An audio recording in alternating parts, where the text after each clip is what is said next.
हाँ भाई, ये जैसे मान लीजिए क्वेश्चन करते हैं अपन 0 से लेकर के π/2, ठीक है ना। यहां दे रखा है 2 cos² x, ठीक है ना, और यहां दे रखा ln के अंदर sin 2x डॉट dx। हमारी शायद इस पे तो कोई ये क्वेश्चन तो नहीं हुआ है ना। अच्छा, जैसे ही मुझे ये क्वेश्चन मिलेगा मेरे दिमाग में पहली चीज ये आएगी कि मैं कैसे भी करके ln sin 2x को अलग कर दूं। ये हो गया, देख लो ना आपके पास ही होगा, हो गया। अच्छा ठीक है, मैं इसीलिए पूछ रहा था, अगले क्वेश्चन आ जाओ फिर। तो जैसे अपने पास क्वेश्चन आया 0 से π/2, लॉग ब्रैकेट के अंदर आ गया tan x plus cot x, ये तो नहीं हुआ।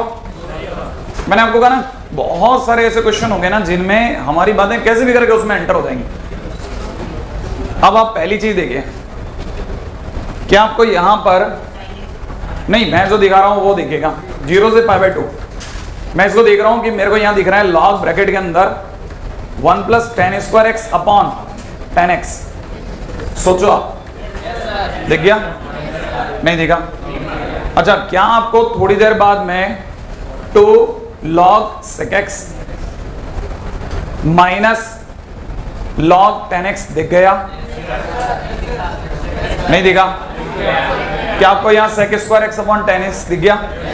log a बाई b लगाने पर log a अलग माइनस log b अलग दिख गया। उसका sec² का 2 जो है वो आगे आ गया। यहां तक की बात भी पकड़ में आ गई। अच्छा, आपको अब ये याद आना चाहिए कि 0 से π/2 में आपके पास में log sec x पड़ा है, प्लस का या माइनस का?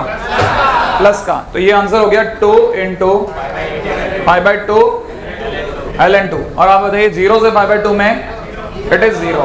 Very good. तो आंसर कितना रह गया हमारा? पाई ln2। मैंने कहा ना आपको कैसे भी करके हम बात को ले जाओ भाई, log sin x में एंट्री कराएंगे है ना। बस मैं अब इससे ज्यादा नहीं बताऊंगा क्योंकि एक चीज को ज्यादा इसमें नहीं पीटना अपने को।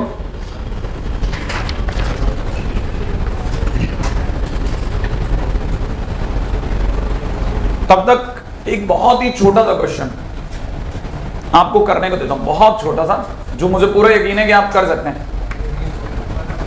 बस इतना सा, log x बेस e, ठीक है ना, log x का इंटीग्रेशन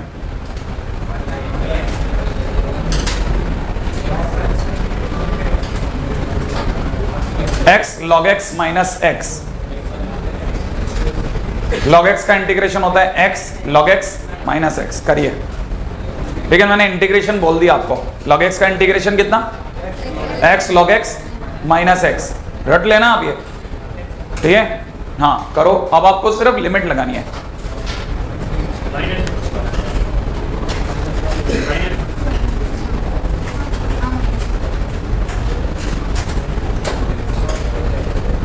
हाँ भाई, क्या आपने लिमिट लगाई? नहीं है, लगा तो नहीं आपने लगाई है? पक्का? देखिए साहब, मैं भी आपके साथ में चलता हूँ। x log x base e minus x, और आपके हिसाब से लिमिट लगानी है 0,1। तो पहले मैं 1 रखता हूँ, तो 1 इंटू log 1 बोले तो 0 माइनस 1 रखने पर माइनस। अब मेरे साथ 0 रखो, ये 0 रखते ही 0 इंटू इन्फिनिट बन गया माइनस 0। नहीं आया समझ में? ये दूसरा दर्द है। अब आपको पता होना चाहिए कि 0 इंटू इन्फिनिट का आंसर 0 ही आता है बाद में, लेकिन जाएगा लिमिट के वाया। आपको यहाँ पे लिमिट पूरी देखनी पड़ेगी। कैसे देखनी पड़ेगी? आपको लिखना पड़ेगा कि आपको 0 इंटू इन्फिनिट मिल रहा है 0 रखने पर, तो ये हो जाएगा x इंटू ln x, जिसकी फॉर्म बनी 0 इंटू इन्फिनिट, और 0 इंटू इन्फिनिट में एक पार्टी नीचे जाएगी, और अगर एक पार्टी नीचे जाएगी तो ln x upon 1 upon x, limit x tends to 0 लगेगा, और जैसे ही होगा ये इन्फिनिट बाई इन्फिनिट दिखेगा, नहीं है?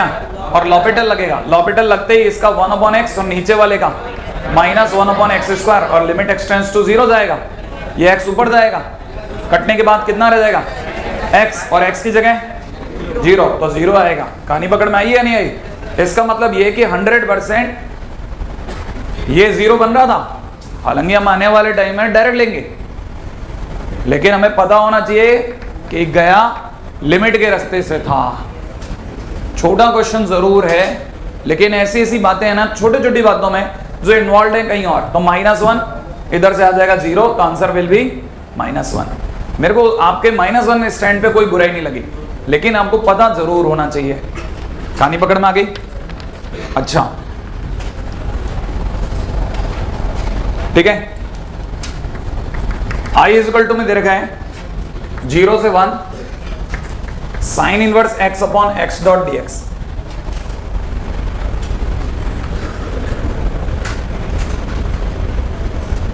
स्टार्ट करने के तरीके सोचिए बोर्ड की तरफ देखते हुए। अगर sine inverse x by x होगा, इंटीग्रेशन कैसे शुरू करोगे? एक तो क्या बोल रहे हैं आप लोग? I B P sine inverse X bar 1 upon X का इंटीग्रेशन। दूसरा तरीका बोलो, साइन इनवर्स एक्स को t मान लो। बात समझ में आई? इनवर्स फंक्शन में t मानना भी एक जरूरत है। तो आपने जैसे ही साइन इनवर्स एक्स को t माना, मैं आपको सिखा चुका हूं, कभी भी यहीं से डिफरेंशिएट मत करो। क्या लिखो? बिल्कुल x की जगह कितना? हाँ, और dx is equal to cos t dt। Limit बोलो 0 रखने पर, अरे x की जगह 0 रखने पर, sin t बराबर 0 तो 0, 1 रखने पर pi by 2 sine inverse x को क्या बोला? t। अच्छा, और x की जगह तो x यहां cosec लिख दो, सही है, और dx की जगह cos t dt, राइट है भाई? अच्छा, एक बार के लिए इसको नीचे रख रहा हूं ताकि आप ढंग से पकड़ पाए। पकड़ में आ गया? t इंटू, अब बोलो आगे क्या रखूं? आई बी पी लगा दो। मेरे साथ रुक के लगाओ। देखो जरा, पहले किसको बाहर करूं? t को बाहर, राइट है भाई? t को बाहर। cot t का डिफरेंशिएशन, cot x का ln sin x minus cosec square x, नहीं वो डिफरेंशिएशन हो जाएगा। इसका इंटीग्रेशन ln sin t लिख दो, माइनस खुल गया, इंटीग्रेशन ओपन, फिर t का डिफरेंशिएशन 1 दिखा नहीं रहा, और फिर इंटीग्रेशन किसका? cot t का। तो इंटीग्रेशन में ln sin t dt। और अब आप फंस गए, इसका इंटीग्रेशन आपको नहीं पता, लेकिन आप फंसे नहीं, उल्टा ये फंसना फायदेमंद है, क्योंकि आप डायरेक्ट इसका आंसर जानते हो। नहीं आया? अब देखो, इतने हिस्से पर लिमिट अलग चल रही है, ध्यान दिया आपने? और ये लिमिट लग चुकी है। तो जब आप पाई बाय 2 रखोगे तो pi by 2 into log sine pi by 2, sine pi by 2 1 into ln 0, it is pi by 2 into 1 0, minus 0 रखता हूं तो 0 इंटू लॉग 0 इनफाइनाइट, तो 0 इंटू इनफाइनाइट का क्या बनेगा? 0, राइट है? अच्छा, माइनस में इसका answer minus pi by 2 ln 2, तो ये तो 0 बन गया सब। तो फाइनली रह जाएगा कितना?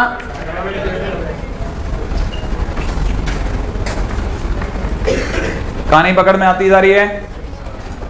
बहुत धीरे धीरे धीरे धीरे धीरे धीरे चलते चलिए।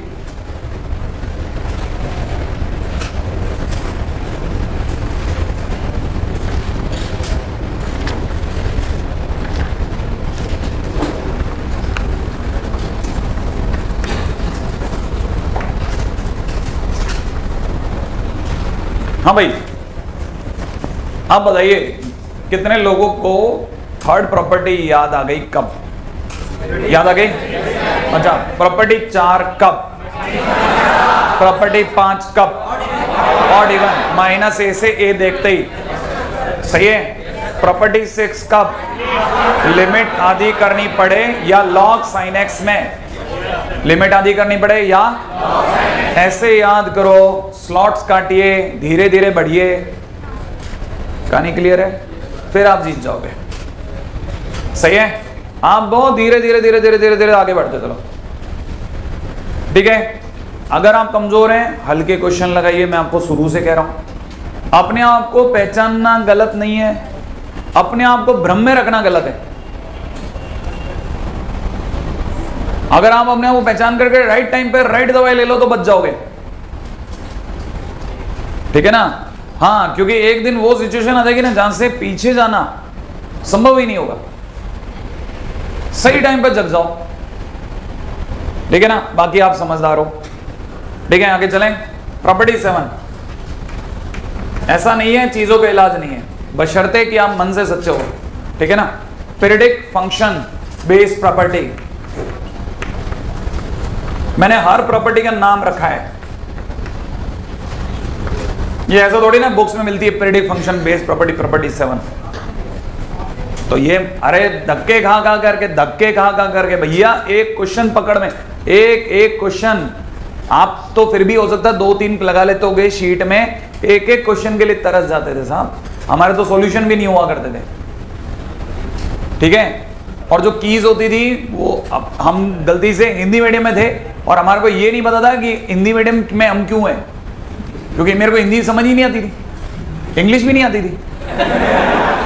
तो आप सोचते हिंदी मीडियम वाले की हिंदी ज्यादा अच्छी होती है, आप बेवकूफ, कभी गलती से पकड़ मत लेना, ठीक है ना। आपको समझ में आ जाएगा, मैं बोलता हूं हिंदी में संगत निकाय असंगत निकाय, क्या समझ गया बताओ?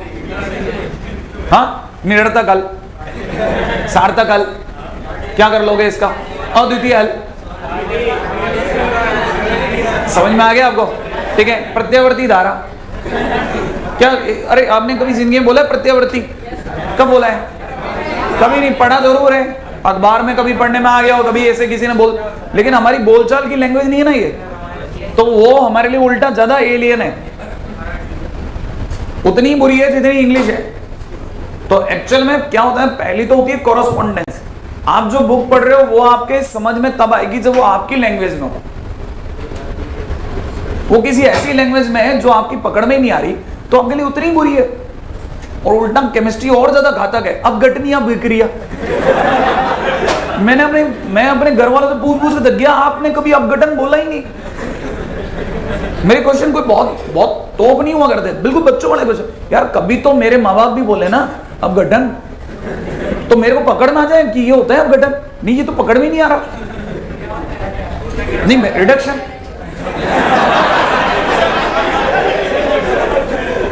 अब आपको समझ में आ गया, रिडक्शन घट से नहीं समझ में आ गया, क्यों? क्योंकि हम रिड्यूस होना जानते हैं, मतलब कुछ कम होता होगा उसमें, नहीं है समझ में, तो वो उल्टा ज्यादा भारी पड़ गया, ठीक है। और वो भी शिफ्ट होना क्योंकि हमारे गांव के अंदर जिस जगह पे हम पढ़ते होंगे वहां पे 10th के बाद में कोई अच्छा स्कूल ही नहीं था।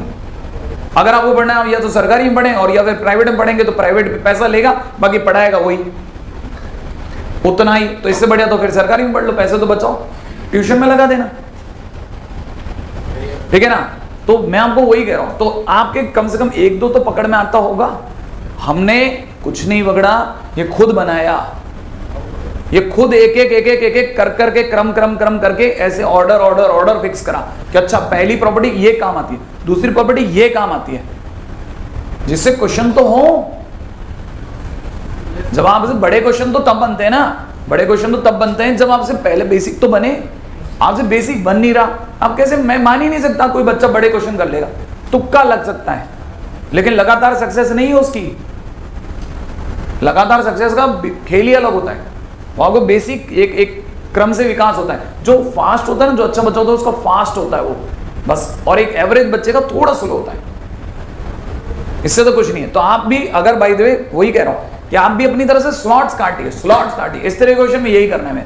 वो तभी होगा जब आप करते रहोगे, रिवॉल्व करो, रिवॉल्व, ठीक है ना। चलते हैं आगे, पीरियडिक फंक्शन बेस्ड प्रॉपर्टी। अब ये पीरियडिक फंक्शन बेस्ड प्रॉपर्टी क्या, ऑब्वियस बात है पीरियडिक फंक्शन पे का यूज होता होगा, ठीक है ना। कौन सी प्रॉपर्टी है सर पीरियडिक फंक्शन बेस्ड? पहली बात तो इफ एफ(x) इज अ पीरियडिक फंक्शन, ठीक है ना, विद पीरियड t, याद आ गया आपको?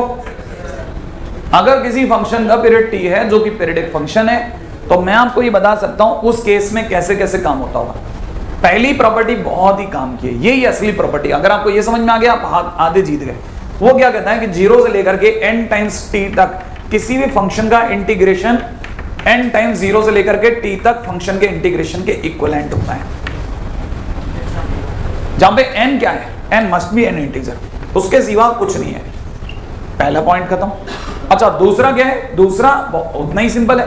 दूसरा कहता है कि a से लेकर के अगर आपको कभी भी a प्लस p के बीच में किसी भी फंक्शन का इंटीग्रेशन करना पड़ गया, राइट है, तो आपको ये पता चल जाएगा कि इट इज इक्वलेंट टू 0 से लेकर t तक फंक्शन का इंटीग्रेशन, राइट है। उसके बाद की सारी प्रॉपर्टीज फर्जी हैं। जैसे मान लीजिए इसी के अंदर एक तीसरी प्रॉपर्टी और है, nt से लेकर के mt तक fx.dx is equal to m minus n 0 से लेकर के t तक का फंक्शन का integration. That is complete useless, but these two are very important. अच्छा, इसमें एक लाइन बाजू में लिखी होती है, ठीक है ना, यहां से यहां आते समय आप देख रहे हो एक गायब हो गया।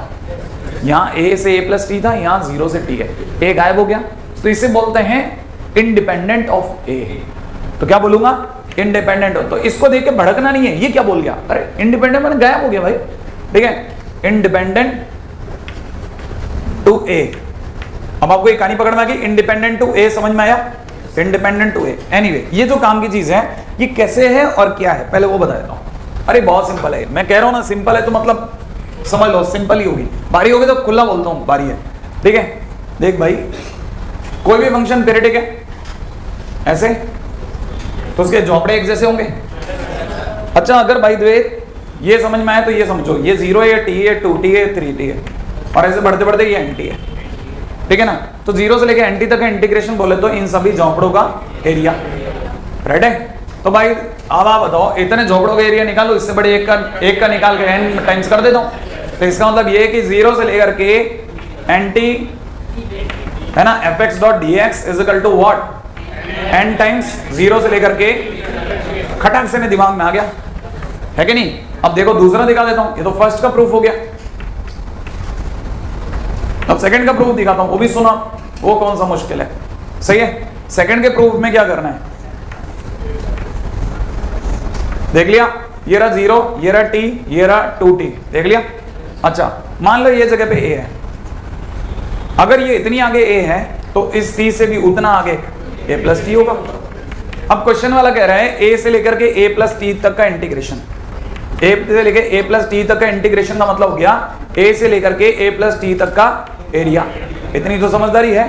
तो एक काम करो ना, ये स्टिकर उतारो, यहां चिपका दो। नहीं है समझ में? अरे ये स्टिकर उतार के यहां चिपका दो ना, कहां से कहां तक आ गया एरिया, 0 से t, वही तो हम भी बोल रहे थे। नहीं आया समझ में? समझ में ही नहीं आया। तो 0 से लेकर t तक fx.dx मुश्किल है। इसमें क्या मतलब, हमारे को तो कुछ पता भी नहीं चला, ये इधर चिपका, काम खत्म, ठीक है, हो गया बस, बाकी कुछ नहीं है। आप तो पहले यहां तक कॉपी करो, फिर सोचते हैं अपन। सबसे पहले मैं चल करके क्वेश्चन ले रहा हूं, बहुत सिंपल, 0 से लेकर के 10 तक, 2 to the power x upon 2 to the power greatest integer x। Ready? हालांकि इसमें आपको कोई पीरियड का फील नहीं आएगा तब तक जब तक मैं नहीं दिखा रहा, लेकिन मेरे दिखाते आपको खटक से नहीं दिखने लग जाएगा कि पीरियड हो गया। 0 से लेकर के 10 तक 2 to the power, क्या आपको याद आ गया?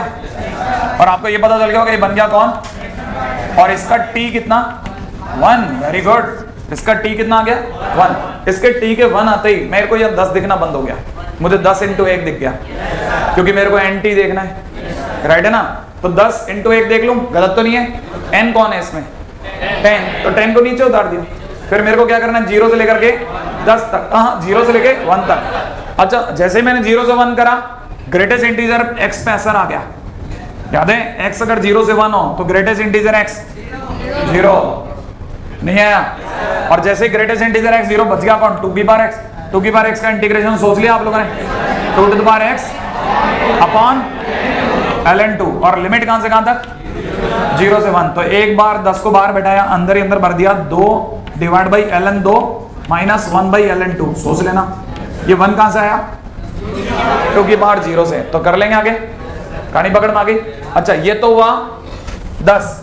अब देखिए 10 वाला तो कोई भी गेम खेल देगा, मजा तो उसमें है ही नहीं, ठीक है ना। अपन सोचते हैं आगे क्या होगा, बुरा क्या है वो सुना, यही क्वेश्चन को मैं चेंज मारता हूं, 2 to the power x upon में 2 की power greatest integer x dot dx। यहां दे रखा 0 से लेकर 10.7। अब तो नीचे नहीं उतरेगा, अगर ये नीचे नहीं उतरेगा तो यहां हम लोग लगाएंगे दिमाग। इसे मैं ले जाऊंगा 0 से 10, फिर 10 से ले जाऊंगा 10 से 10.7, क्या ये बात पकड़ में आ गई? और आपको तो पता ही होगा 0 से लेकर के 10 और 10 से 10.7, यहां हो जाएगा 2 to the power x minus greatest integer x dot dx, यहां पे हो जाएगा 2 to the power x minus greatest integer x dot dx। आपको बेसिक याद दिलाता हूं, इसमें तो वही उतरेगा, 10 नीचे उतर गया, 0 से लेकर के 1 तक two to the power x dot dx बन गया।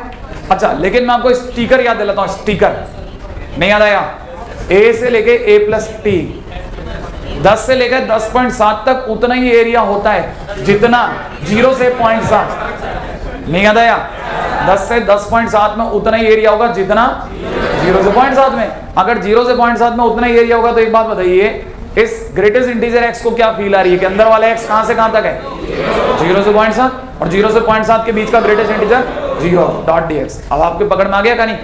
इसके अंदर तो 10 बाहर, यहाँ पे कितना 2 टू द पावर x, तो यहाँ पे अपन अपॉन ln2 लिख देते हैं, अंदर ही अंदर कर देते हैं 2 - 1, राइट है? और यहाँ पे भी 1 अपॉन ln2 पहले बाहर निकाल लेता हूँ, सही है? और यहाँ लिख लेते हैं 2 टू द पावर 0.7 - 1, सही है? बाकी तो आप जोड़दार तो लोगे ही लोगे। थोड़ा सा लॉजिक पकड़ में आया है ना? तो ये अपन ने मतलब एक ही क्वेश्चन को दो तरीके से देख लिया, राइट?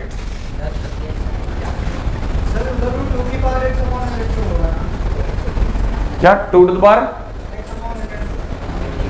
x अपॉन ln2 तो लिखा है, वो तो अपन ने लिमिट ऊपर ऊपर लगाई बस मैंने।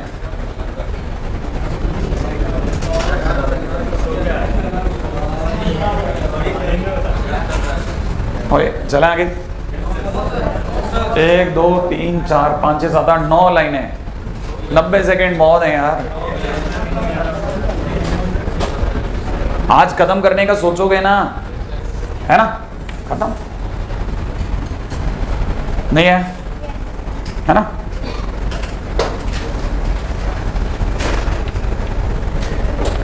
अच्छा, अब दूसरी चीज जिससे आपको बचना है, अभी तो पहले तो मैं फ्रैक्शनल पार्ट x को पीट रहा हूं अलग अलग तरीके से, ठीक है ना? क्वेश्चन में आ गया 0 से लेकर के 41 divide by 2, a to the power 2x, mains type है कल वाला, ये एडवांस है मेंस, फिर भी चलो थोड़ा बहुत बच जाएगा आपका। e की पावर 2x अपॉन में e की पावर ग्रेटेस्ट इंटीजर में 2x, यहां तक बात समझ में आ गई? ठीक है, हाँ करो हाँ। पहले मेरे को ये बता दो तब तक कि 0 से लेकर 41 डिवाइड बाई 2, इसे मैं लिखता हूं e की power 2x minus greatest integer 2x। इसे कोई बताएगा? ये अपने आप में फ्रैक्शनल पार्ट 2x है, इसका t कितना होता है? 1/2, नहीं याद आया? अब आप इसमें से 1/2 छीन लो, हाँ 41 इंटू 1/2 क्लिक करा आपको। 0 से लेकर के इसे लिखता हूं 41 इंटू 1/2, e की power 2x minus greatest integer में कितना 2x डॉट dx। अगली लाइन के अंदर 41 को धक्का दे दें नीचे, 0 से लेके x कहां से कहां तक, x जब 0 से 1/2 जाएगा तो 2x कहां से कहां तक जाएगा, 0 से 1। x जब 0 से आधा चलेगा तो 2x उसका दुगना चलेगा, 0 से 1, और 0 से 1 के बीच का ग्रेटेस्ट इंटीजर, तो ये एक्चुअल में लिखा है e की power 2x minus 0 dot dx, और a to the power 2x का a to the power 2x divide by 2, ठीक है ना, इनटू 41, और लिमिट 0 से लेकर हाफ। आगे तो आप संभाल लेंगे।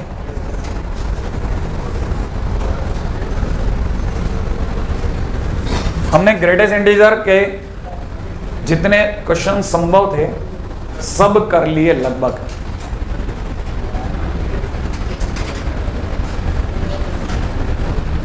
ठीक है, अब यहां से बेस बन चुका है।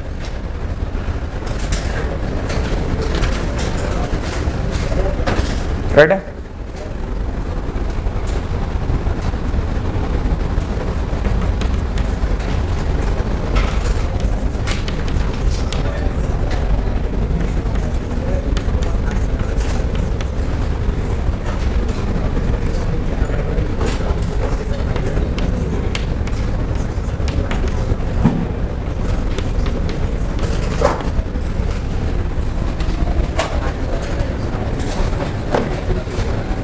आइए इस पे भी बात करेंगे।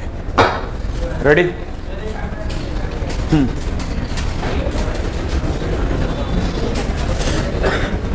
करें चर्चा।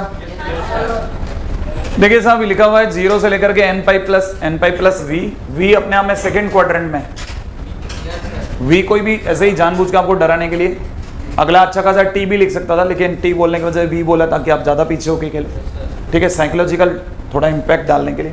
बाकी आप अगर थोड़े भी समझदार हैं, आपको पता है मॉड कॉस एक्स अपने आप में पीरियड, इसका पीरियड पाई, इसका पीरियड पाई। अब आपको पता होना चाहिए 0 से n पाई प्लस v करके कुछ नहीं हो सकता, 0 से पहले n पाई जाएगा, फिर अपने आप में n पाई से v जाएगा, n पाई प्लस v जाएगा, सॉरी n पाई प्लस। अगर ये 0 से ऐसा गया तो आप देखिए साहब, अगर ये 0 से n पाई गया तो यहाँ पे अपने को तो सिर्फ एक बार कॉपी करना है, तब तक यहाँ पे भी कॉपी ही करना है, पहला अलग करते ही दिखाना है और क्या। फिर अपने को पता है इसमें से n आगे आ जाएगा, इंटीग्रेशन में कहां से कहां तक रहेगा, 0 से pi mod cos X dot D X, इसको अलग कर दूं। अच्छा n पाई से n पाई प्लस v में उतना ही इफेक्ट आएगा जितना 0 से v में। एक मिनट रुको, 0 से v में अभी भी रुका हुआ मॉड कॉस एक्स, अभी वापस रुकता हूं। अब यहां समझना 0 से पाई में मॉड कॉस एक्स की अगर अपन बात करते हैं तो 0 से पाई में मॉड कॉस एक्स का ग्राफ सोच लें। एक सेकेंड, सुनो सुनो सुनो, ये ऐसा और ऐसा, वैसे तो नीचे तक जाता तो कितना आया 2, एक इसका एक इसका, तो मतलब यहाँ पे कितना लिख दूं 2n, ये बात खत्म कर दूं। अब यहाँ फिर दिमाग लड़ा, ये आप 0 से v में खड़े हो, v आपका सेकंड क्वाड्रेंट में, सही है ना भाई, v आपका कहां से कैसे में, सेकंड क्वाड्रेंट में। तो आपको यहाँ दो तरीके से जाना चाहिए, समझदारी से निकलो आप। पहले करो 0 से π/2 तक फर्स्ट क्वाड्रेंट का खेल अलग, फिर π/2 से π/2 प्लस v, नहीं आया π/2 से नहीं, v डायरेक्ट ले दो, π/2 से v लिख रहा हूं भाई, π/2 से कहां तक v चलेगा मेरे को। अब आपको पता होना चाहिए 0 से π/2 में फर्स्ट क्वाड्रेंट में cos थीटा पॉजिटिव, तो मैं यहां पे लिख दूं cos x डॉट dx, लिख लूं। अच्छा, और सेकंड क्वाड्रेंट में आते हैं cos थीटा नेगेटिव, तो यहां पे मेरे को लिखना चाहिए, वैसे मेरे को लिखना चाहिए माइनस cos x, ताकि आप समझ जाएं, राइट है। अच्छा, cos x का 0 से π/2 में इंटीग्रेशन 1, सही है, ये तो रटा हुआ ही है। अच्छा, ये चीज में हमको यहाँ थोड़ी समझदारी दिखानी चाहिए, माइनस बार cos x का इंटीग्रेशन sin x, और sin x पे कहां से कहां तक π/2 से v, श्योर। और आगे की तरफ क्या चल रहा है 2n, बस लास्ट लाइन 2n प्लस, अपन जानबूझ के मामला बढ़ा रहे हैं और कुछ नहीं कर रहे। v रखते हैं तो माइनस साइन v, और जब π/2 रखते हैं तो -1, और -1 और ये +1 और ये मिलकर के 2 माइनस साइन v, सही भाई, नहीं आया सोच लेना आप, मैंने लिख दिया है ना, ट्राई कर लेना आप। 2n + 2 minus sine v, IT में क्वेश्चन है, और आईटी इस तरह के क्वेश्चन को बहुत फेवर कर रहा है, ये जो इस तरह से थोड़ा डरा करके।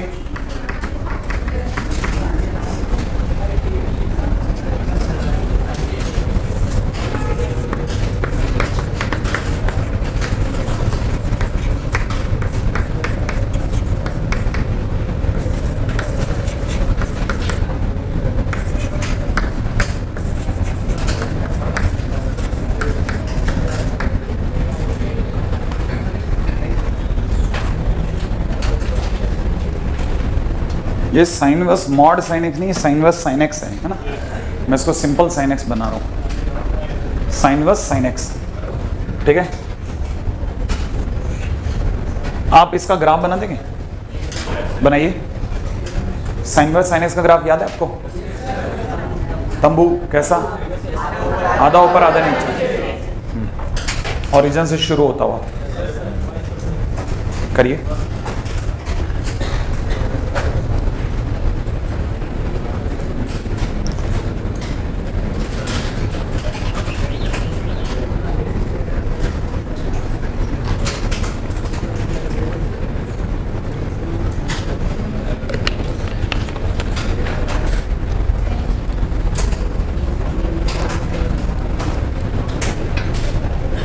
बना लिए ग्राफ, हाँ और क्या, कच्चा पक्का जैसा बना लिया ना। हाँ भाई देख लेते हैं, बस ज्यादा नहीं, 2 पाई तक का बनाना था। देखो साहब, साइन एक्स का ग्राफ बना रहा हूं, बन गया साइन एक्स का ग्राफ, ये रहा 0, ये रहा पाई, ये रहा 2 पाई। एक बार साइन और साइन एक्स के टाइम पे मैंने आपको ये बताया था कि इन्हीं के ऊपर आप बर्थडे वाली टोपी पहना दो, याद आ गया आपको, ऐसे, ठीक है। और ये आपका साइन और साइन एक्स बन गया, बिल्कुल इसी जगह से गुजरता है। अब क्वेश्चन में पहले मैं 0 से पाई तक जाता हूँ। 0 से पाई में मैक्सिमम की बात हो रही, मैक्सिमम माने जो ऊपर है, तो ऊपर तो साहब साइन और साइन एक्स है, ये पकड़ में आया आपके, ऊपर तो साइन और साइन एक्स है, और नीचे इस पार्ट में साइन एक्स ऊपर है, राइट है भाई, साइन एक्स ऊपर है। अच्छा जो आगे चलेगा ग्राफ वापस ऐसे ही बनेगा, नहीं है, आगे भी तो ग्राफ ऐसे ही चलेगा और क्या होगा, आगे पकड़ में आ गया। अरे बार बार यही तो रिपीट होना है हर बार, और ये रिपीट होगा तो आपको ये तो समझ में आ गया कि it is a periodic function. तो आपको यहां से ये चीज पकड़नी है कि so it is a periodic function, so it is a periodic function, ठीक है ना, जिसका पीरियड कितना है, जिसका period is equal to T is equal to 2 pi. और अगर इसका पीरियड 2 पाई है तो 2 पाई को धक्का दे देगा ना, ना 2 पाई को छोड़ के n को धक्का दे देगा। ले ले भाई, तो यहां से कहां से आएगा, n नीचे आ गया, 0 से कहां तक 2 पाई, राइट है। अच्छा 0 से 2 पाई तक जाने के टाइम पे भी आपको मुझे बताना पड़ेगा क्या कि अब ये कैसे बाइफिकेट होगा। अभी तक तो मैक्सिमम में है सारा मामला, अब आप इसको तोड़वाओगे कहां से कहां तक, n में कहां से कहां तक, 0 से पाई तक। कौन, sine x, sine inverse sine x, sure है, डॉट dx। अच्छा प्लस अगले वाले में पाई से 2 पाई में कौन, साइन एक्स डॉट dx। अच्छा पाई से 2 पाई में साइन एक्स डॉट dx तो डायरेक्ट 2 हो गया, नहीं है, ये काम तो यही खत्म हो गया। अब साइन इनवर्स साइन एक्स के लिए बताता हूं, ये वाली line y equal to x है और ये वाली line y equal to pi minus x है। तो आप यहां तक एरिया सोचो, यही सोच लेते हैं अपन, एरिया सोचना कोई बड़ा काम नहीं है, ट्रायंगल का एरिया है। ट्रायंगल के एरिया में ये वाली जगह आपको बस याद आ जानी चाहिए, ये कितनी है, पाई बाय 2, ये पाई बाय 2 है तो ये भी, क्योंकि y इक्वल टू x है ना। तो आप बताइए साहब ये कितना, पाई बाय 2, सही है, पाई बाय 2 का आंसर हो जाएगा pi square by 4, pi square by 8 कर दो, ठीक है। तो मैं अपनी तरफ से एरिया ही चिपका देता हूं, 2 इंटू पाई स्क्वायर बाय 8, 2 समझ गए, इधर का और इधर का दोनों तरफ का है ना, तो मैं लिख देता हूं it is multiplied by 2 into pi square by 8, और यहां पर एक निशान बना देता है ट्रायंगल, ठीक है, ताकि अपने को याद रहे कि हमने मल्टीप्लाई किया था भाई, ठीक है ना, ट्रायंगल के लिए एरिया, ठीक है, आंसर आ जाएगा।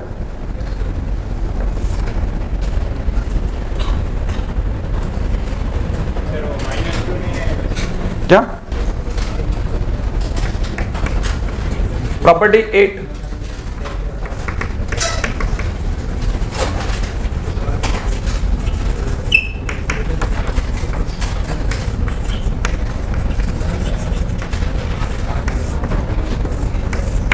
Inequality based property.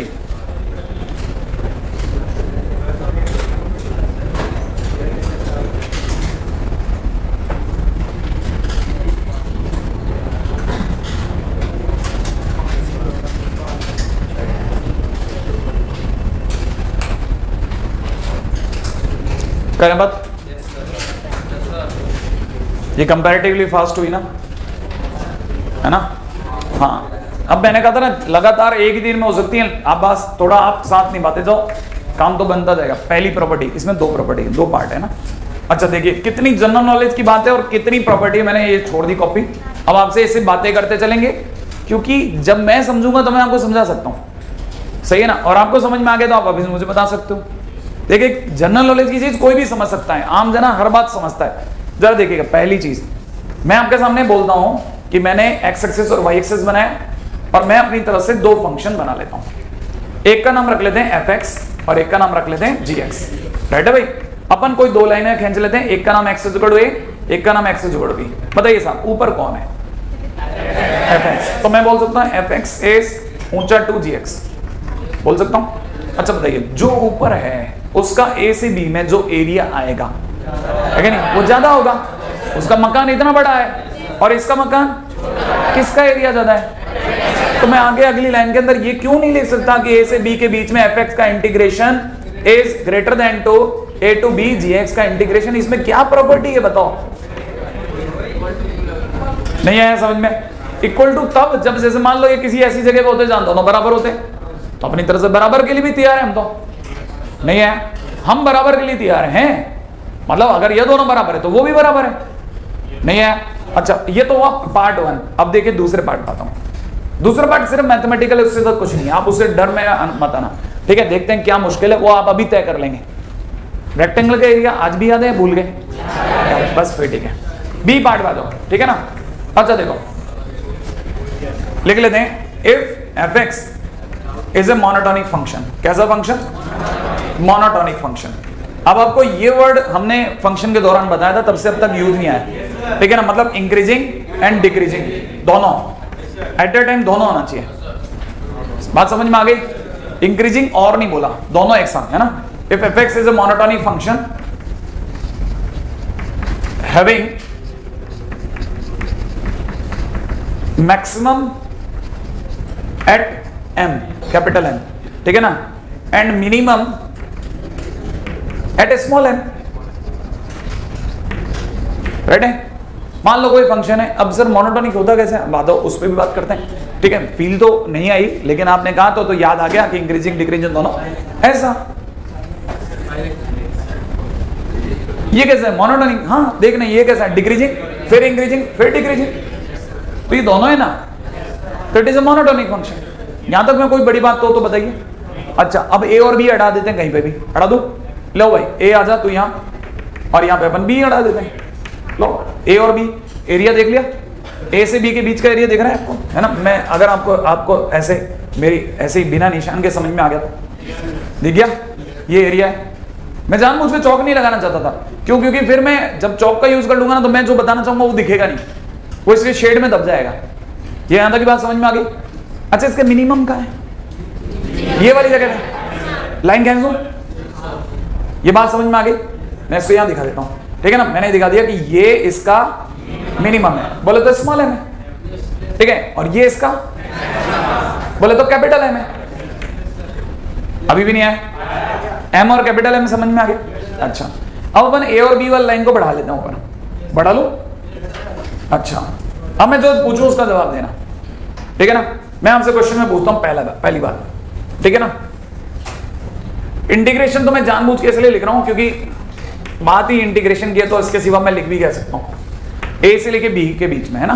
बाकी कुछ नहीं पूछूंगा, बाकी मैं आपके सामने इधर अलग चलूंगा उधर अलग चलूंगा।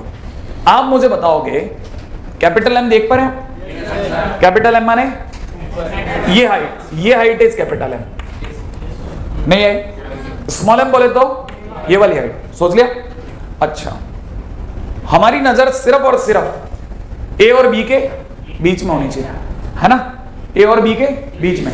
मैं आपसे एक क्वेश्चन पूछता हूं, बताओ बी माइनस ए कौन है? बी माइनस ए का मतलब बी में से ए हटा दो। बी देख रहे हैं आप, बी देख रहे हैं, उसमें से ए हटा दूं, कितना हिस्सा है बी माइनस ए? सोच लिया आपने? क्या मैं इस हिस्से को बी माइनस ए बोल दूं? बी में से बी तो टोटल था ना, उसमें से ए हटा दूं।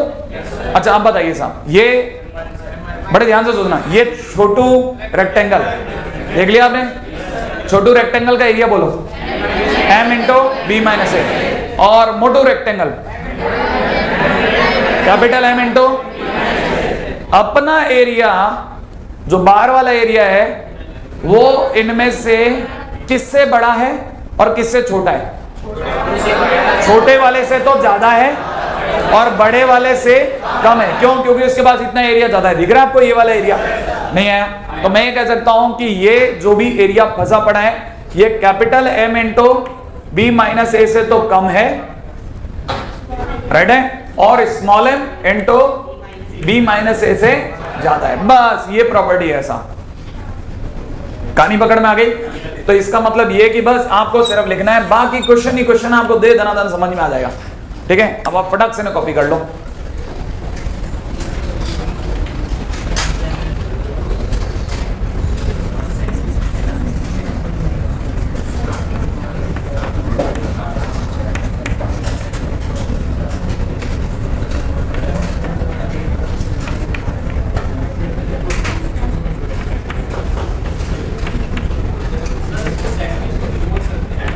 हाँ, छोटू रेक्टेंगल और बड़का रेक्टेंगल, ठीक है ना भाई? उल्टा लिख दिया क्या? ओ छोटू तो इधर आ, नहीं भाई आप अपने लिखने में दिमाग लगा रहे हो ना।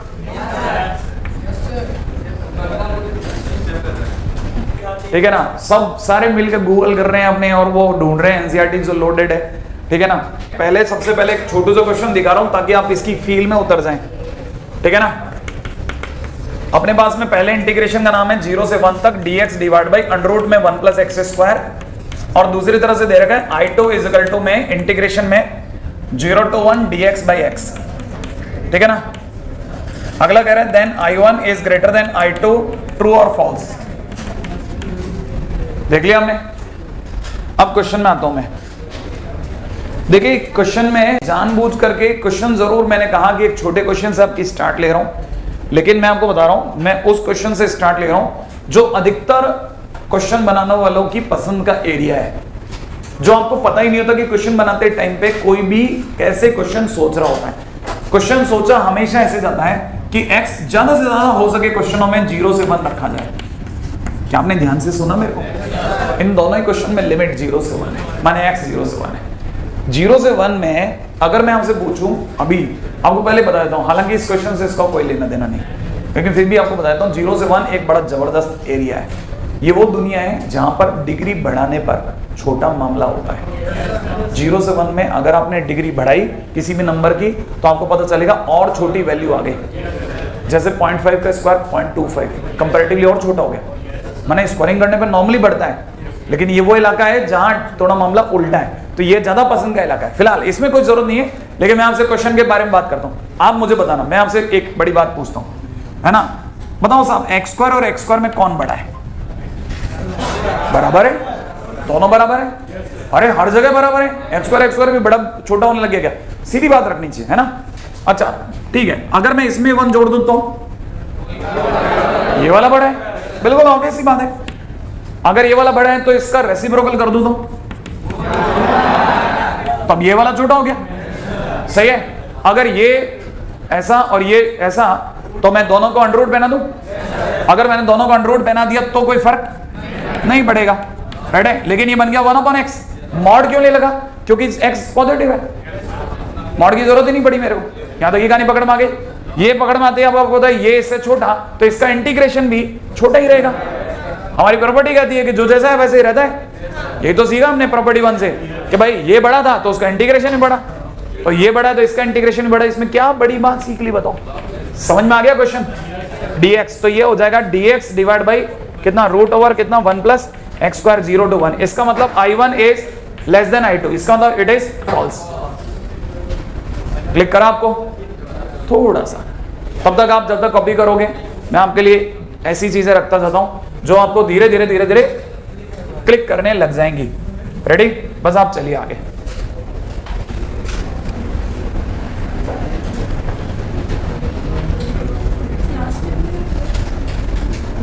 लास्ट स्टेप में कुछ नहीं, बस इस पे इंटीग्रेशन अप्लाई करें 0 से 1 में।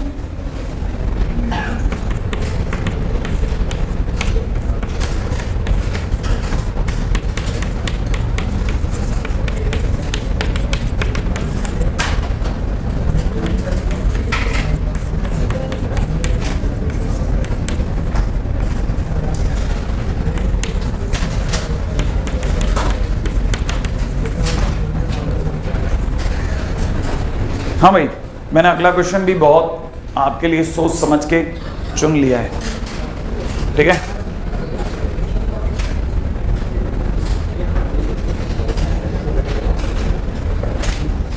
चालू करूं?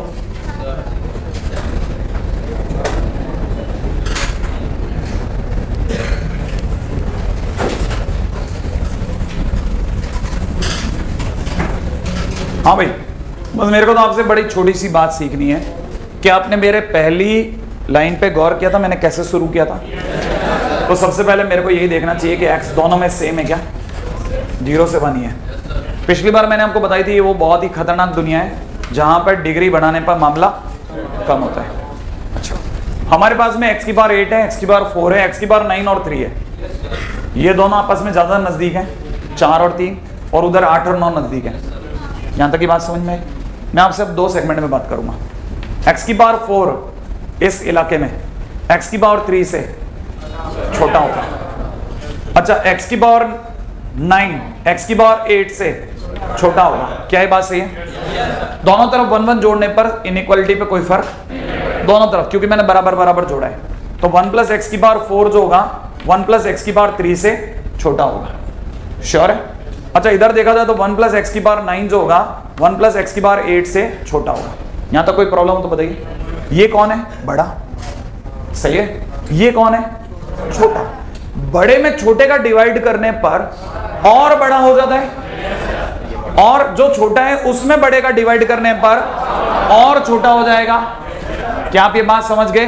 इसमें मतलब ये कि 1 प्लस एक्स की पावर 8 में अगर आपने 1 प्लस एक्स की पावर 4 कर दिया तो ये और बढ़ गया, और अगर आपने 1 प्लस एक्स की पावर 9 में 1 प्लस एक्स की पावर 3 का डिवाइड कर दिया तो ये और छोटा हो गया। इसका मतलब ये इससे बड़ा है। नहीं पकड़ में आया? तो आपको ये पता चल गया कि ये अगर इससे बड़ा है तो इसका इंटीग्रेशन भी इससे बड़ा होगा।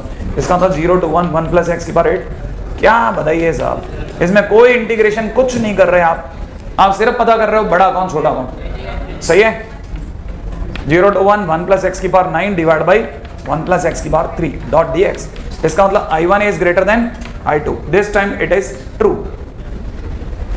यहां तक की बात आगे पकड़ में थोड़ा सा और समझ में आया, एक कदम और चलता हूं।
हाँ भाई, स्टार्ट करता हूं।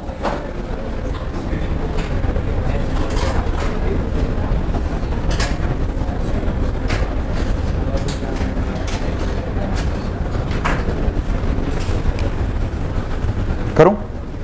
हाँ भाई, अब की बार मेरे को 4 चीजों को रिलेट करना आना चाहिए। रेडी? सबसे पहली लाइन क्या होगी?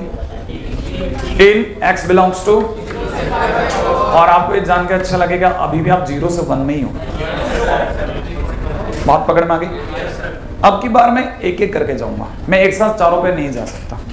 पहले मैं सोच रहा हूं इन दोनों पे बात कर लेते हैं क्योंकि इनमें sin x cos x नहीं है, लेकिन मेरे को यहां से पता चल गया कि x² जो है x से छोटा है क्योंकि ये इलाका ही ऐसा है। सही है?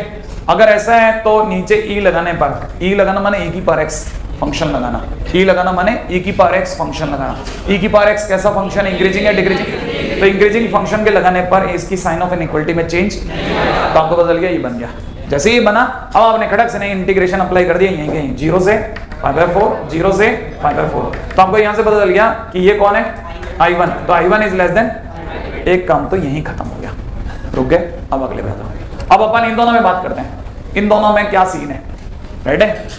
I3 और I4 के अंदर ब्रिज बनाते हैं। अच्छा, अगर मैं आपको बताऊं आप 0 से कहां में खड़े हो?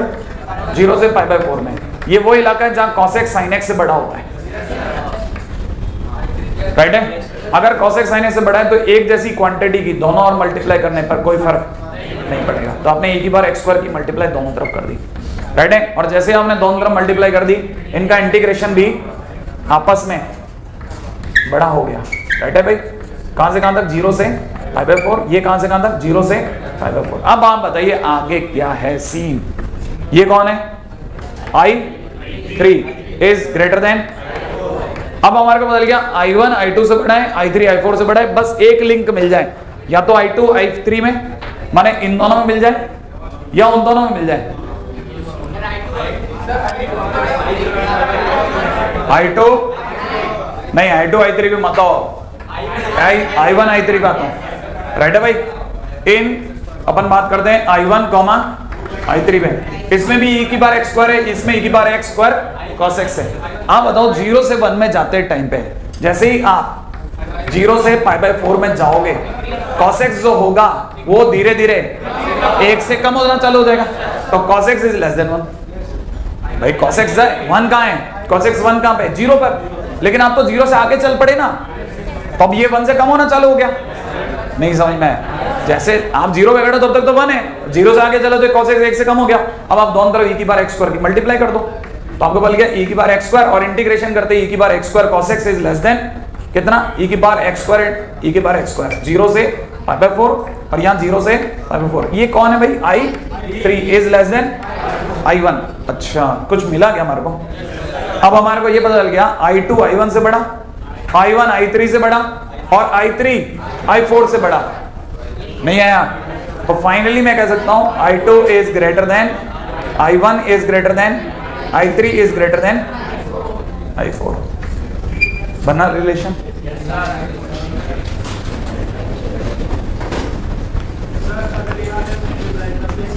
क्या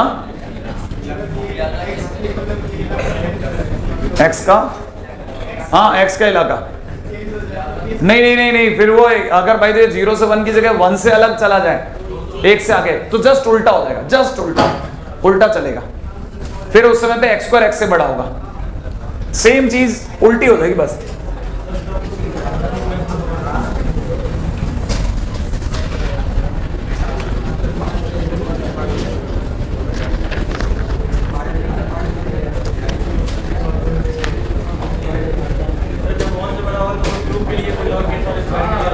क्या?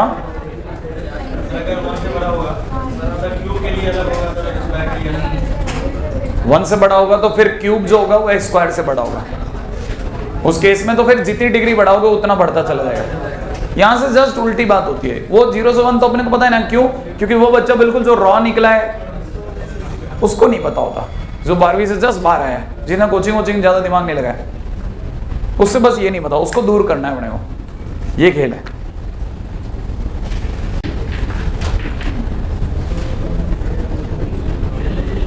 चलें आगे।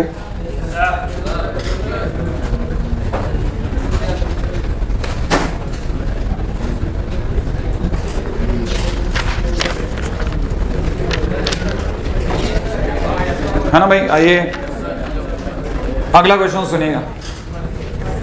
अगले क्वेश्चन में दे रखा है √3/8 is less than π/4 to π/3 sin x by x dot dx is less than √2/6। ठीक है ना? Prove that. ठीक है ना भाई?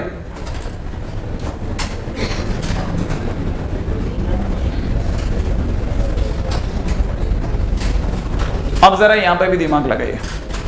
हमारी अब तक की जितनी भी इनइक्वालिटी है ये वन साइडेड इनइक्वालिटी थी, ये ए पे ही चल रही थी, प्रॉपर्टी 1 पे।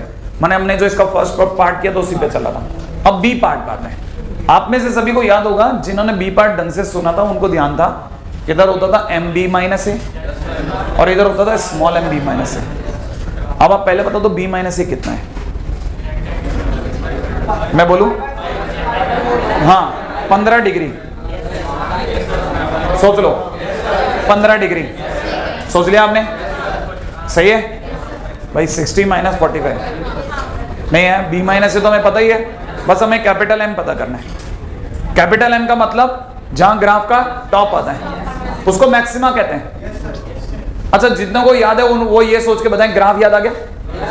जिनको ग्राफ याद आ गया वो बताइए ऊपर से वो टच करके निकला था कि नहीं M वाली लाइन, और नीचे भी? तो ये जो गया वो टेंजेंट है। अच्छा, जो टेंजेंट है उसका जो लाइन था, टेंजेंट की जो लाइन थी उसकी स्लोप x एक्सिस के, तो स्लोप 0 कह दूं। इसका मतलब ये कि ये भी, इसका भी dy/dx 0 और इसका भी। तो हमारे को पता होना चाहिए चाहे कैपिटल M निकालो चाहे स्मॉल m निकालो, दोनों का तरीका dy/dx निकाल के उन्हें 0 करना है। नहीं है? थोड़ा बहुत क्लिक करा। अब मैं थोड़ा आगे चलता हूं। रेडी? अभी समझ में आएगा। अच्छा, इस केस में मतलब सर फंक्शन लेना पड़ेगा। हाँ, फंक्शन कितना ले रहा हूं? sin x/x। क्या करना है? f'(x). अगर मैं f'(x) करता हूं तो x स्क्वायर ऊपर x cos x minus sin x। Right है भाई? अब यहां पे एक बात समझने की है कि क्या ये 0 से π/4 में सर इक्वल टू 0 हो रहा है? ठीक है ना? 0 से π/4 में क्या इक्वल टू 0 है? हो रहा है क्या? ये तो 0 कब हो जाता? जैसे x की जगह 0 रख दो, 0 हो गया। लेकिन ये 0 नहीं होगा, तब 0/0 हो जाएगा। सही है? तो हमको इसको इक्वल टू 0 रखें या नहीं रखें वो सोचना है। ठीक है, तब तक मैं आपको कुछ काम की बातें और बताता हूँ। एफ डैश एक्स में नीचे वाली पार्टी पॉजिटिव है, सही है, यहां तक की बात समझ में आ गई। नीचे की पार्टी कैसी? पॉजिटिव। इस पूरी कहानी में से अगर मैंने cos x कॉमन ले लिया तो अंदर ही अंदर बचेगा x माइनस 10x। सोच लिया आपने? ये भी ये एक्स स्क्वायर है और ये वाला पॉजिटिव है, ठीक है। अगर मैं आपके लिए खास तौर पे ये काम कर रहा हूँ x माइनस 10x, आपको याद दिलाता हूँ। अगर आपको लिमिट का याद है तो लिमिट में हम लोगों ने सुना है कि sin x is less than x and 10x is, इसका मतलब ये वाला छोटा, हाँ 10x is greater then x का मतलब 10x बड़ा है, इसका मतलब ये छोटा और ये बड़ा है। इसका मतलब छोटे में से बड़ा गया तो छोटा माइनस बड़ा, इसका मतलब कैसा है? नेगेटिव। और अगर ये नेगेटिव आएगा तो देखो π/4 से लेकर के, ये तो फर्स्ट क्वाड्रेंट है, cos पॉजिटिव, ये नेगेटिव, ओवरऑल कैसा है? नेगेटिव आ गया साहब। इसका मतलब अगर नेगेटिव आ गया, नहीं है देखो, पॉजिटिव नेगेटिव आ गया, इसका मतलब F dash x negative. F dash x negative माने फंक्शन डिक्रीजिंग। यहां तक की बात भी पकड़ में आ रही है? इसका मतलब मैं आगे लिख लेता हूं, फंक्शन कैसा? डिक्रीजिंग। अच्छा, फंक्शन डिक्रीजिंग है तो ग्राफ गिरेगा कि बढ़ेगा? अच्छा कहां से कहां में गिरेगा? π/4 से π/3 में जाते समय गिरेगा। अगर गिरेगा तो टॉप वैल्यू का मिलेगी π/4 पे। इसका मतलब मुझे m का मिलेगा π/4 पे। इसका मतलब m is equal to function में π/4 रख दूं, मिल जाएगा। अच्छा, और छोटा m का मिलेगा π/3 पे। ये बात क्लिक कर रही है आपको?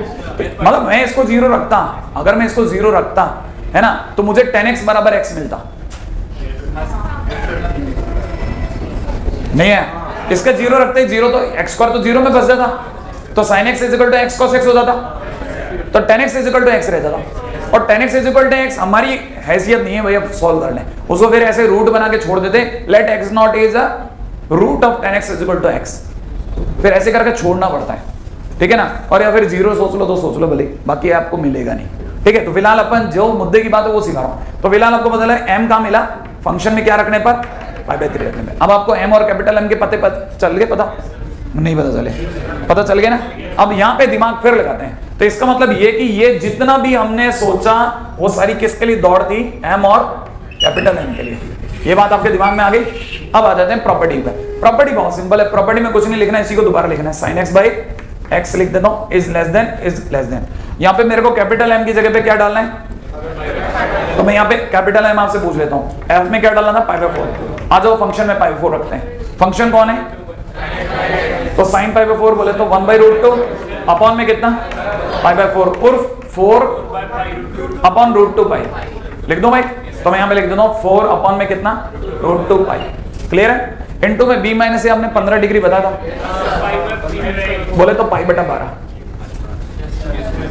15 डिग्री बता देना, नहीं है? क्लियर है? अच्छा, उधर की तरफ क्या लिखना है? स्मॉल m भी तो बताओ अब मेरे को, स्मॉल m कितना होता है? f π/3 मैंने फंक्शन में साइन में π/3, साइन π/3 कितना होता है? √3/2। अरे वेरी गुड, √3/2 डिवाइड बाई कितना? π/3 का मतलब क्या कितना? 3√3 डिवाइड बाई 2π। तो उधर में कितना लिख दूं? 3√3 डिवाइड बाई 2π और इनटू में कितना? π/12 कर दो।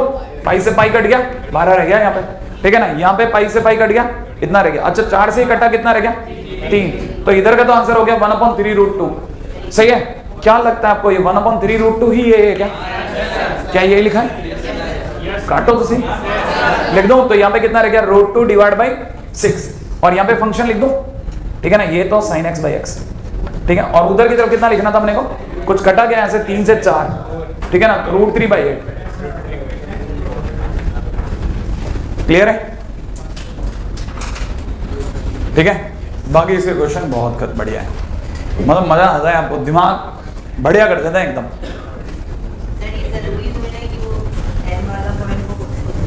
नहीं, कोई जरूरी नहीं है कि अपने को हर बार dy/dx पे मिले इक्वल टू 0 पे, जैसे इसमें नहीं मिला, इसमें हमारे को नहीं मिला। क्या आपकी स्पीड स्लो करने के लिए? कुछ नहीं, ठीक है। आ रहे हो? अच्छा, नहीं मैं जानबूझकर क्या बता रहा हूं, मैं ये इसलिए कह रहा हूं क्योंकि मुझे पूरा यकीन है कि कोई भी पेपर बनाएगा तो इसका मतलब प्रॉपर्टी 10 जरूर लगाएगा, ठीक है ना। नहीं, कोई भी बनाएगा, मैंने तो बनाया नहीं है बिल्कुल ही, आप तो मेरी तरफ से तो ना ही कर सुन लो, ठीक है, लेकिन कोई भी बनाएगा प्रॉपर्टी 10 जरूर लगाएगा, मैं आपको फिर बताया हूँ, ठीक है ना।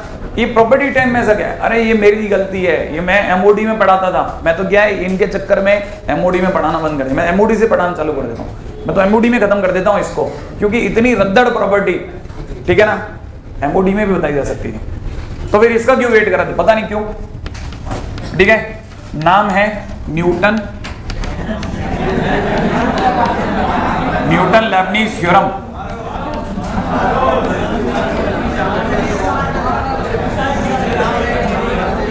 अरे आप पहले चलो तो सही, सब समझ में आ जाएगा। इसे हम लोग एनल थ्योरम भी बोलेंगे, है ना, न्यूटन लेबनीज थ्योरम। अब ये जो एनल है इसको भी आप पकड़ते चले एक एक करके, ठीक है ना। न्यूटन लेबनीज थ्योरम क्या कहती है, ठीक है ना। न्यूटन लेबनीज थ्योरम यूं समझ लो कि 12वीं के बच्चे को, ठीक है ना, 12वीं के बच्चे से 2 क्वेश्चन छीनने का एक तरीका है। इस प्रॉपर्टी पे हर साल 3 क्वेश्चन पक्के हैं, हर साल 3 क्वेश्चन, 2 तो आईआईटी में दे देते हैं और 1 मेंस में आ जाता है, कैसे ना कैसे आ जाएगा। कॉम्प्लेक्स नंबर तक में लगा लेते हैं ये लोग, ये हालत कर रखी है इन्होंने, क्वाड्रेटिक में लगा लेंगे, कॉम्प्लेक्स में, इंक्रीजिंग में, लिमिट में, किसी भी चैप्टर में ये जा सकता है। इसलिए क्या है, बहुत ही शानदार चीज है। और है क्या वो सुनो, ठीक है ना। अकॉर्डिंग टू दिस, अगर बाय द वे किसी भी फंक्शन का आपने इंटीग्रेशन करा, तो इंटीग्रेशन मान लो आपने इसका जैसे इंटीग्रेशन करा, ठीक है ना, मैं एक बार के लिए ऐसे ही y इक्वल टू इसका डिवाइड x, किसी ने मेरे से पूछा सर इसका डिवाइड x क्या होगा, तो मैं कहूंगा इसका डिवाइड x fx। क्यों, क्योंकि डिफरेंशिएशन और इंटीग्रेशन एक दूसरे को हटा देंगे, आगे बात है ना। अब बात करते हैं, अगर बाय द वे आपने मेरे को कहा था a से लेके b तक fx.dx, इसका इंटीग्रेशन करो सर आप, तो मैं कहूंगा इसका डिफरेंशिएशन 0। आप पूछोगे क्यों 0 क्यों, अरे मैंने कहा एरिया है, a से b के अंदर fx.dx is area, area is a number, और किसी भी नंबर का इंटीग्रेट डिफरेंशिएशन 0। अरे किसी 5, 15, 25, 1025, पाई 2 पाई कुछ तो आंसर होगा, कभी तो आएगा, तो एरिया 0 हो गया, खत्म। एरिया का आंसर हर बार डिफरेंशिएशन करते 0 आएगा। अरे किसी भी कांस्टेंट का डिफरेंशिएशन 0, तो इसकी बात यहां खत्म होगी। तो इन लोगों ने क्या चालाकी खेली कि इन्होंने लिया कि अगर हम लोग लिया है ft.dt, कितना ft.dt with the variable limit 5x से लेकर के x तक, सही है, और अब आपसे डिफरेंशिएशन कराएं तो है कि नहीं। तो मैंने कहा अगर वेरिएबल लिमिट है तो पहली बात तो एरिया 0 नहीं होगा, एरिया कांस्टेंट नहीं होगा, क्योंकि वेरिएबल लिमिट है तो एरिया भी बदलता रहेगा। तो कैसे बदलेगा, इसका मतलब ये कि अब की बार तरीका न्यूटन लेबनीज थ्योरम के अकॉर्डिंगली क्या है, ये बदलता रहेगा। आप तो सुनो, फंक्शन के अंदर पहले डालो अपर लिमिट, क्या डाला अपर लिमिट, और बाजू में तुरंत उसके डिफरेंशिएशन से मल्टीप्लाई कर दो। फंक्शन में डाला अपर लिमिट के डिफरेंशिएशन से तुरंत मल्टीप्लाई, माइनस फिर फंक्शन में डालो लोअर लिमिट और तुरंत लोअर लिमिट के डिफरेंशिएशन से मल्टीप्लाई, बस ये थ्योरम बन गई। अब आपको अगर बाय द वे भारी लगी, मान लो कि बिल्कुल न्यू है, ठीक है, कैसे काम करती है सर एक आधी बताओ सही, ठीक है ना। तो एक क्वेश्चन जो आपके मन में आता है ना वो फंक्शन हो ले, जैसे मेरे दिमाग में अभी log x आ रहा है तो मैंने ले लिया log t.dt, राइट है, और अपन यहां पे लिमिट ले लेते हैं x² से लेके x³ तक, सही है, और ये अगर y है देन अपन पूछ लेते हैं देन d/dx क्या होगा, सही है। अगर मेरे से किसी ने इसका d/dx मैंने डिफरेंशिएशन पूछा, तो जब मैं इसे डिफरेंशिएट करूंगा तो मैं पहले क्या करूंगा, log के अंदर पहले अपर लिमिट डालते हैं x², फिर इंटू 3x² माइनस log के अंदर लोअर लिमिट इंटू 2x, खत्म, आ गया आंसर, बस और क्या, आगे का नहीं पकड़ में। लेकिन वो बच्चा जो 12th से है जिसने ये सब नहीं सुना उसके लिए ये तो असंभव है, वो सोच भी नहीं सकता ये डिफरेंशिएशन का क्वेश्चन है क्या, नहीं है समझ में, कहानी पकड़ में आ गई। पहले यहां तक कॉपी कर लें फिर आगे बात करता हूं, ठीक है ना। यहां लिख लेते हैं अकॉर्डिंग टू न्यूटन लेबनीज, ठीक है,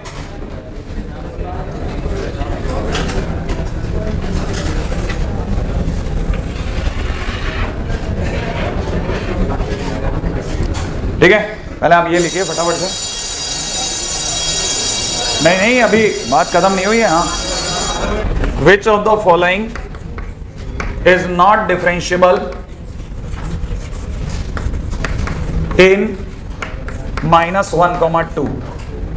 फर्स्ट ऑप्शन x से लेकर के 2x तक log t का whole square D B integration from x to 2x sin t upon t dot D T.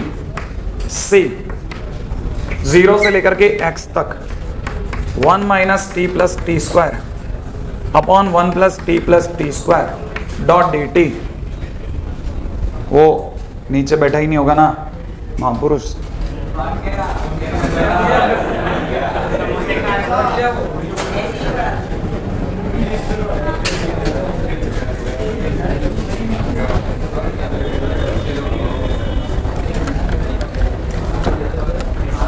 देना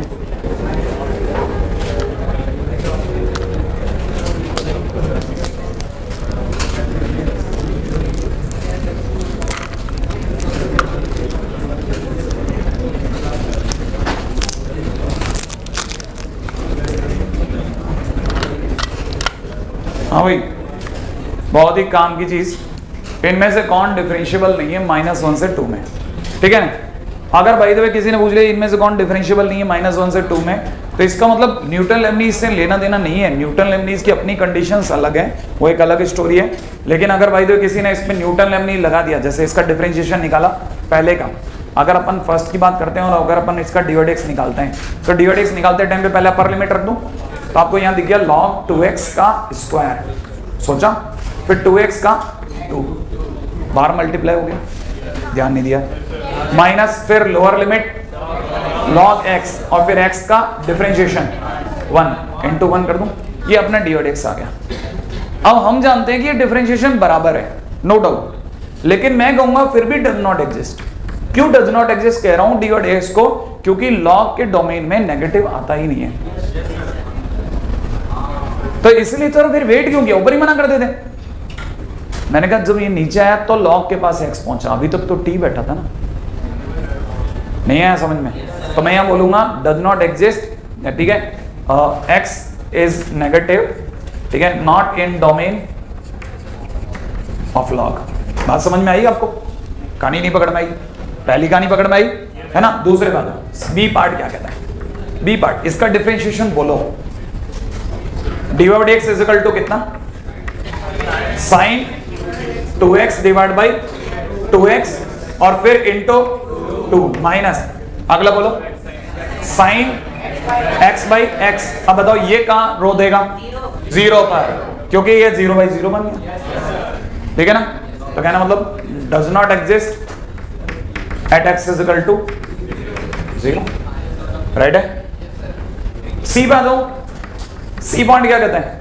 अगर मैं आपसे इसका dy/dx बोलता हूं तो आप बताइए इसका dy/dx क्या होगा? 1 minus x plus x square upon में कितना? 1 प्लस एक्स स्क्वायर। बताइए कहां रोएगा? कहीं नहीं। ये मस्त आदमी है, इसको x की हर वैल्यू सूट करती है, क्योंकि इसका d नेगेटिव है। जिसका d नेगेटिव होता है हमेशा पॉजिटिव होता है, कहीं लफड़े में नहीं है, 0 कभी जिंदगी में नहीं देने वाला। ये कहां रो सकता था? नीचे वाला 0 देता, नीचे वाला कभी जिंदगी में 0 नहीं देगा, ये हमेशा पॉजिटिव है। आई बात समझ में? तो ये कहना होता ऑलवेज एग्जिस्टिंग, ठीक है ना। बस एक लास्ट और फिर अपन इसको पैकअप कर देंगे, क्योंकि हालांकि बस मैंने एंट्री तो कर दी, लेकिन एक थोड़ा सुरक्षित ठिकाने तक पहुंच जाऊंगा ना तो मेरे को थोड़ा आराम हो जाएगा, ठीक है। देखिए वैसे तो मैं आपको इसमें एक और बात बता सकता था, मैं आपको इसमें जो सबसे ज्यादा उठने वाले क्वेश्चन हैं उनकी तरफ लेके जा रहा हूं, राइट है।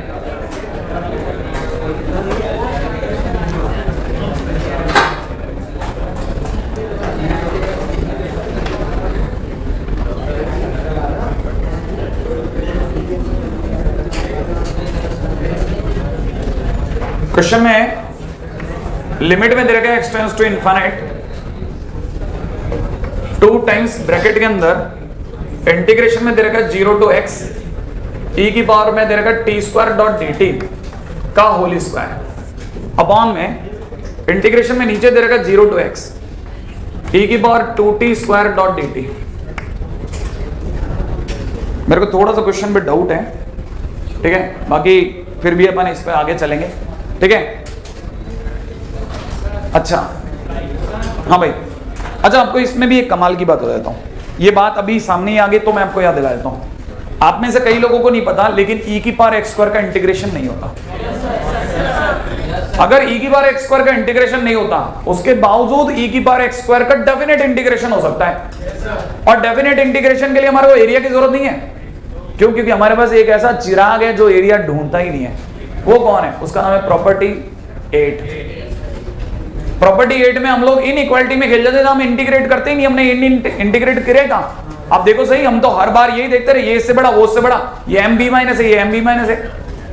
नहीं आया समझ में? हमने वहां इंटीग्रेशन करना ही नहीं है। तो e की पावर x स्क्वायर जैसे लोगों का इलाज, तभी तो हमारे लिए question sin x upon x आया, क्योंकि इसका भी तो इंटीग्रेशन नहीं होता। तो ऐसे सभी फंक्शन जिनका इंटीग्रेशन नहीं होता, वो सारे प्रॉपर्टी 8 के नाम में। इसीलिए IIT 2 बार पिछले 3 सालों में e की पावर x स्क्वायर के नजदीक घूमता रहा। और इसीलिए मैं आपको कह रहा था कि हर बार वो इनइक्वालिटी ढूंढ के लेके आते रहे। अब आपको समझ में आ गया कैसे पहचान होती है कि अच्छा इसमें प्रॉपर्टी 8 लग सकती है। एनीवे, ये लास्ट पॉइंट है, ठीक है। अब इसके अंदर इंटीग्रेशन तो नहीं होता, तो फिर क्या होगा? लिमिट का एक ही तरीका है बेसिकली, पहले फॉर्म चेक करो फिर बाद में बात करो। अगर आपने x की जगह इनफाइनाइट चिपका दिया, तो x की जगह इनफाइनाइट चिपकाते ही 0 से इनफाइनाइट, और 0 से इनफाइनाइट में किसी भी फंक्शन का, ये तो पॉजिटिव फंक्शन भाई, और इंक्रीजिंग और है, तो इसका एरिया इनफाइनाइट चिपक गया। और आप तो स्क्वायर और 2 टाइम्स और लेके बैठो सीधा। तो पहली बात, ऊपर वाला कितना? इनफाइनाइट। तो ये नीचे वाला कौन कम है? ये भी तो 0 से इनफाइनाइट है। तो इनफाइनाइट बाय इनफाइनाइट क्या करना चाहिए?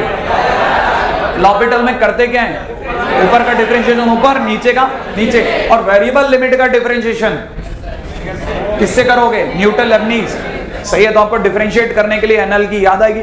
अगर आपको इसकी याद आएगी तो 2 तो कांस्टेंट बाहर बैठा दो, तो भाई तू तो चुपचाप बैठ जा, डिफरेंशिएशन हो रहा है, ठीक है ना। अच्छा, अब यहां डिफरेंशिएशन करते हैं। याद है e की पावर में कौन? x स्क्वायर, और फिर x का 1 माइनस 0 का 0।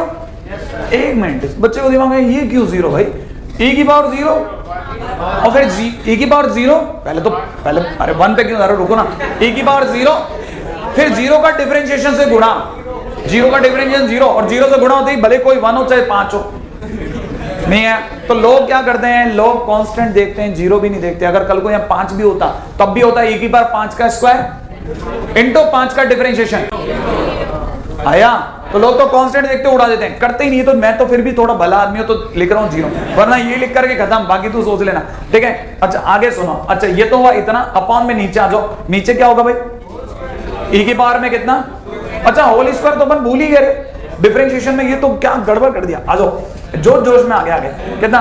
2 इंटू में, पहले तो ये एज इट इज, पहले पावर आ गएगी ना, इंटू कितना? 2, इंटीग्रेशन में 0 से लेकर के x तक, e की power t square dot dt, sure, into में अंदर ही अंदर क्या बनेगा?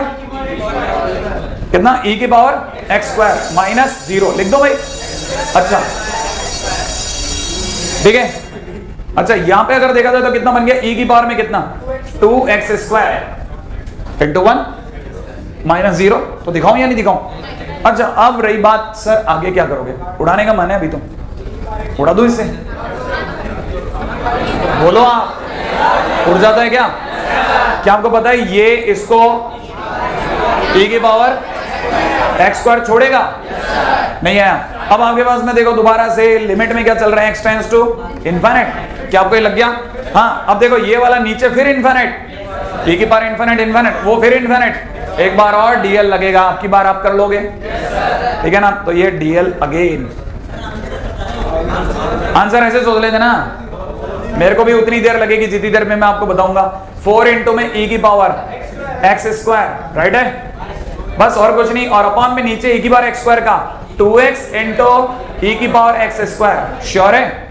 अच्छा इससे ये कैंसिल और x की जगह इनफिनिट लगते हैं, आंसर इज क्लियर है? नहीं है?